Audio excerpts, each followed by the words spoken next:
আসসালামু আলাইকুম ওয়া বারাকাতুহু। আজকের আলোচনা গীবত নিয়ে। ইসলামে এক ভয়াবহ গুনাহ যার শাস্তি নিয়ে রাসূল সাল্লাল্লাহু আলাইহি ওয়াসাল্লাম অনেক শক্ত হাদিস বর্ণনা করেছেন। প্রথমে রাসূল সাল্লাল্লাহু আলাইহি ওয়াসাল্লাম গীবতের পরিচয় দিয়েছেন। রাসূল বলেন, যিকরুকা আখাকা বিমা ইউকরাহু। গীবত হলো তোমার ভাই সম্পর্কে এমন কথা বলা যা সে অপছন্দ করে। মুসলিম। সাহাবায়ে কেরাম বললেন, ইয়া রাসূলাল্লাহ, যদি তার মধ্যে সেই দোষ থাকে?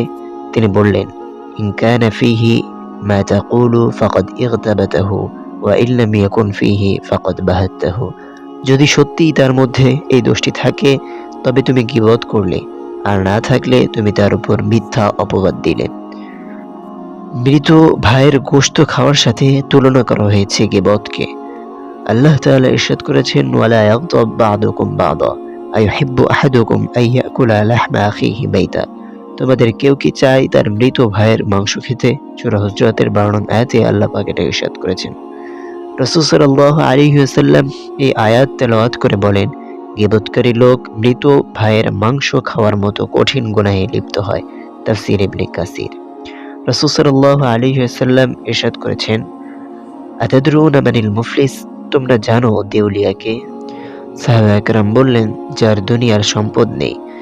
রাসূল সাল্লাল্লাহু আলাইহি ওয়াসাল্লাম বললেন, দেউলিয়া সেই ব্যক্তি যে কিয়ামতের দিন নামাজ, রোজা, যাকাত নিয়ে আসবে, কিন্তু সে লোককে গালি দিয়েছে, কারো বদনাম করেছে, কারো রক্ত ঝরিয়েছে।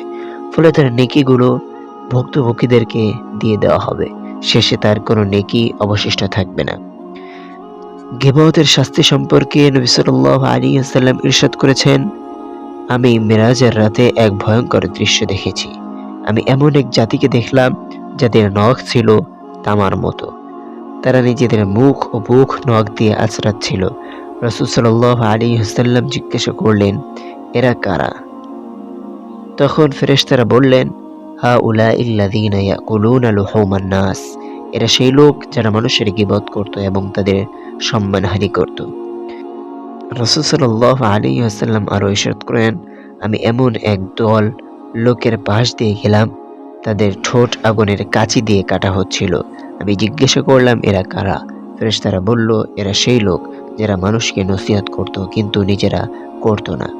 উলামায়ে কেরাম বলেন, এদের মধ্যে বড় অংশ হলো সেই মানুষ যারা অন্যের দোষ বলে বেড়ায় কিন্তু নিজের দোষ দেখে না। হাদিসের মধ্যে আরো ইরশাদ হয়েছে, দুই নারী রোজা রেখেছিল কিন্তু তারা গীবত করছিল। শেষ পর্যন্ত তারা এতটা কষ্ট পেল যে কবর আযাবের মতো যন্ত্রণা অনুভব করছিল। রাসূল সাল্লাল্লাহু আলাইহি ওয়াসাল্লাম বলেন, এই দুই নারী আল্লাহ যা হালাল করেছেন তা থেকে রোজা রেখেছে, কিন্তু যা হারাম করেছেন তাতে ইফতার করেছে, অর্থাৎ গীবত করেছে। গীবত থেকে বাঁচার কিছু নির্দেশনা। রাসূল সাল্লাল্লাহু আলাইহি ওয়াসাল্লাম বলেন, যে ব্যক্তি তার ভাইয়ের সম্মান রক্ষা করবে, আল্লাহ কিয়ামতের দিন থেকে জাহান্নাম থেকে রক্ষা করবেন। সুবহানাল্লাহ। রাসূল আরো ইরশাদ করেছেন, যে গীবত শুনে চুপ থাকে সেও গীবতকারীর মতো পাপে অংশীদার। কিয়ামতের দিন পর্বতসমূহ আমল নিয়েও মানুষ উপস্থিত হবে, কিন্তু সব ধুলোয় পরিণত হয়ে যাবে। যেমন রাসূল সাল্লাল্লাহু আলাইহি ওয়াসাল্লাম ইরশাদ করেছেন, কিয়ামতের দিন এমন লোক আসবে যাদের আমল তিহামা পর্বতের মতো বিশাল। তিহামা একটি পাহাড়ের নাম, কিন্তু আল্লাহ তা ধুলোয় পরিণত করে দিবেন। সাহাবায়ে কেরাম জিজ্ঞাসা করলেন, এরা কারা? রাসূল ইরশাদ করলেন, এরা দুনিয়ায় তোমাদের মতোই মানুষ ছিল, কিন্তু একা হলে আল্লাহর হুকুম ভঙ্গ করত, গীবত, বদনাম, পরনিন্দা করত। ইবনে মাজাহ। গীবতের ভয়াবহ শেষ পরিণাম কি হতে পারে? রাসূল সাল্লাল্লাহু আলাইহি ওয়াসাল্লাম ইরশাদ করেছেন, মানুষ গুনাহের কারণে রিজিক থেকে বঞ্চিত হয়ে যায়। সুতরাং যদি কেউ গীবত করে তাহলে সে দুনিয়াতেই তার রিজিক থেকে বঞ্চিত হওয়ার সম্ভাবনা রয়েছে। গীবত সেই গুনাহের একটি, যার কারণে দোয়া, ইবাদত, রিজিক সবকিছুতে প্রভাব পড়ে। আজকের আলোচনার উপর আল্লাহ পাক আমাদেরকে আমল করার তৌফিক দান করুক। আমিন।